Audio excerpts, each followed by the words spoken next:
você é bem-vindo. Uma pesquisa da Universidade de São Paulo estima que o Brasil tenha 2 milhões de pessoas viciadas em jogos eletrônicos. Segundo a Organização Mundial da Saúde, trata-se de uma doença assim como a dependência do álcool e das drogas. Sobre o assunto, eu converso com a psicóloga Natália Nakamoto. Ela é professora da Unifil em Londrina, de onde fala conosco. Tudo bem, Natália? Tudo bom, e você, Denilson? Eu estou bem, obrigado. As notícias sobre o vício em jogos eletrônicos estão cada vez mais alarmantes, não? Com certeza, né? Cada vez mais a gente está envolvido com meios eletrônicos, com jogos principalmente, né? Envolvendo os adolescentes, as crianças. Tem muitas pesquisas hoje que mostram, que revelam esses adolescentes. Mais de 85%, né, desses adolescentes, eles estão envolvidos em jogos eletrônicos, né? Jogos de videogame, né? E tem uma pesquisa, Denilson, que fala que 28%, né, dessas pessoas têm um transtorno, né, que a gente chama de um transtorno de jogos pela internet, né, que é uma condição assim que leva a pequenos desinteresses em outras coisas da vida, né, outras áreas da vida, e que estão grandemente ali só apenas pelos jogos. E em que momento isso deixa de ser lazer e se torna um vício? Uma das coisas mais importantes em qualquer comportamento nosso, né, e principalmente em jogos, é olhar sempre para a frequência daquilo, a intensidade, né, e o impacto que a prática de jogar ou desses jogos tem na vida da pessoa como um todo, né? Então a gente olha o contexto da vida da pessoa e vê a partir disso qual é a intensidade, qual é a frequência e qual é o impacto, né, desses jogos ou dessa rotina nos jogos mesmo que a pessoa, ou que esse adolescente ou criança tem, que envolve e afeta as outras áreas, né, diferentes da vida ali. E a pessoa costuma se dar conta sozinha de que ela está viciada ou geralmente a observação é de alguém externo? Algumas pessoas, elas conseguem perceber, né, que elas estão perdendo o controle sobre o uso de jogos eletrônicos, videogames, né? Então, por exemplo, às vezes tem um prejuízo, né, no desempenho acadêmico ou profissional. Muitas vezes a pessoa começa a ter muita insônia ou muito cansaço por ficar a noite inteira, por exemplo, jogando. Ou dificuldade em manter relações sociais ou familiares. Mas a pessoa, né, essa pessoa com essa autopercepção pode também colocar isso como, é só um hobby, ou só uma maneira de relaxar. Então, essa autopercepção muitas vezes dificulta um pouco. E a percepção externa, ela é muito mais fácil, né? No sentido assim, as pessoas que estão em volta dessa pessoa, elas vão olhar o quê? Por exemplo, que a pessoa se isola muito e fica apenas, né? A frequência dela é muito mais envolvida nesses jogos, então ela perde outros contatos sociais, né? Então essa percepção, ela é vinda de fora, né? Então muitas vezes negligências de outras responsabilidades. No caso de crianças e adolescentes, como os pais ou responsáveis devem ficar atentos? É importante, né, assim, para crianças e adolescentes que ainda estão aprendendo, né, muitas questões ligadas ao meio acadêmico ou até relações sociais. Muitas vezes é importante colocar um limite ou um equilíbrio, né? A gente fala assim que os jogos eletrônicos, eles não são um mal, né? Mas eles podem ser utilizados como uma atividade equilibrada e saudável. Quanto aos pais, como eles podem intervir ou ajudar, né, nessa prevenção? Então, talvez estabelecer alguns limites claros, né, sempre dialogar com os filhos, com essas crianças, adolescentes, né? Então, monitorar muitas vezes o conteúdo, porque a gente vê que muitas vezes hoje tem muita violência nos jogos, né? Então, mas a gente não pode só colocar uma regra de você não pode jogar, e sim conversar, dialogar, criar uma comunicação saudável entre essa criança, esse adolescente, esses pais, né, essa família como um todo. E uma coisa muito importante é os pais serem modelos, né, nesse dia a dia também, porque muitas vezes, eu não pode jogar, ou para de jogar, mas os pais também precisam ver se eles estão jogando, se eles estão ali apenas no celular. Então, ser esse modelo também é importante. tá? Natália, como os pais então podem estabelecer limites seguros, né, para o uso de celulares, notebooks, tablets e por consequência, né, o acesso aos jogos eletrônicos?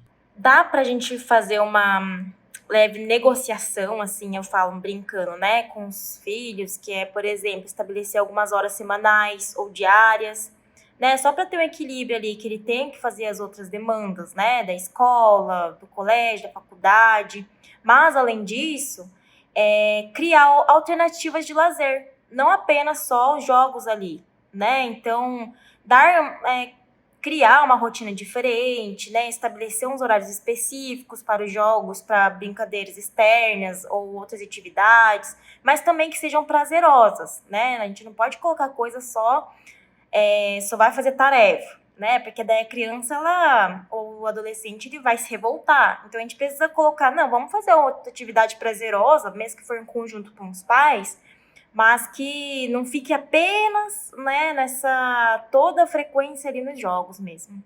Uma vez identificado como vício, como deve ser o tratamento?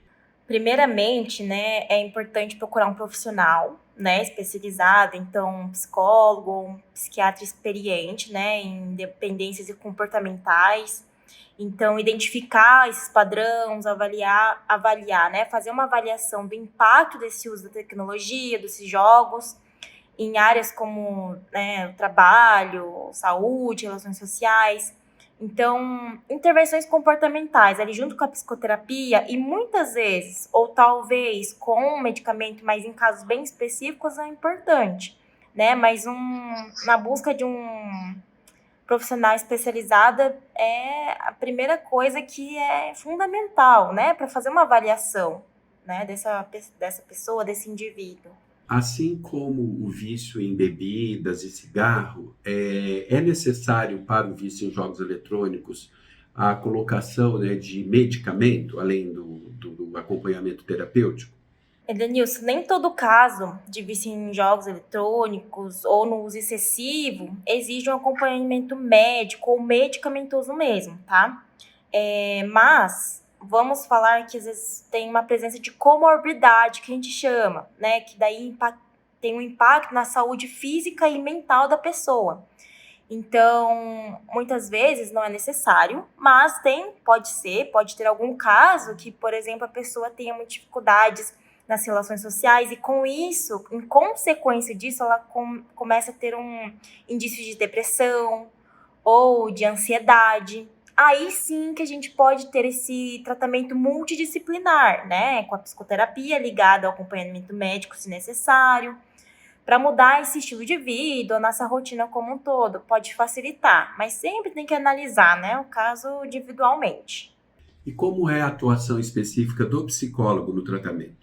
A atuação do psicólogo, né, é centrada, então, em promover o quê? A conscientização e o autocontrole, né? Então, reconstruindo, talvez, um entendimento de uma nova rotina saudável, adequada para essa pessoa, né? Então, não é apenas no tratamento daquele transtorno, mas a gente vai olhar para todas as áreas da vida da pessoa e o que é importante reconstruir nessa rotina, né? Então, fortalecer, talvez, outras redes de suporte social, né? Então, a gente olha não apenas para o transtorno, mas sim como toda a história, né, individual daquele indivíduo. Em quanto tempo, mais ou menos, de tratamento é possível haver progresso, né, e a pessoa diminuir a frequência ou mesmo abandonar o vício nos jogos eletrônicos? A duração, né, do tratamento ele vai variar bastante, dependendo da gravidade desse problema ou das características individuais, né, do paciente, desse indivíduo, e do nível de suporte também, tá? Familiar e social que é disponível para a pessoa. Então, tudo isso são variáveis que colocam ali a depender do tempo, né? Desse tratamento, o tempo dessa intervenção. E quais as dicas você dá para pais responsáveis orientar e dialogar com os filhos para evitar o vício nos jogos eletrônicos? Uma das coisas mais importantes, além de a gente só olhar para pro limite, né, é a gente envolver o diálogo, a comunicação abertamente com os filhos, os pais participarem da rotina da vida do filho, né? Não de forma invasiva, querendo saber de tudo, né? Nesse sentido assim, mas aproximando os filhos em uma rotina adequada, né? Que é estabelecida ali em conjunto com a família, que a família inteira segue e vive isso, tá? Então, acho que essa é uma das coisas mais importantes, porque com isso, com essa conversa, você consegue falar além, né, das outras coisas da vida, mas falar diretamente aí desse envolvimento, porque os jogos podem trazer problemas, porque o excesso, né, ou o vício pode ser algo que pode ter uma interferência ali em outras relações da pessoa. Então, com isso, esse diálogo, a criança, o adolescente, ele pode ter um entendimento muito melhor e muito mais fácil. Natália, obrigado pela entrevista. Obrigada a você, Denilson. E a você, obrigado pela atenção e até o próximo vídeo.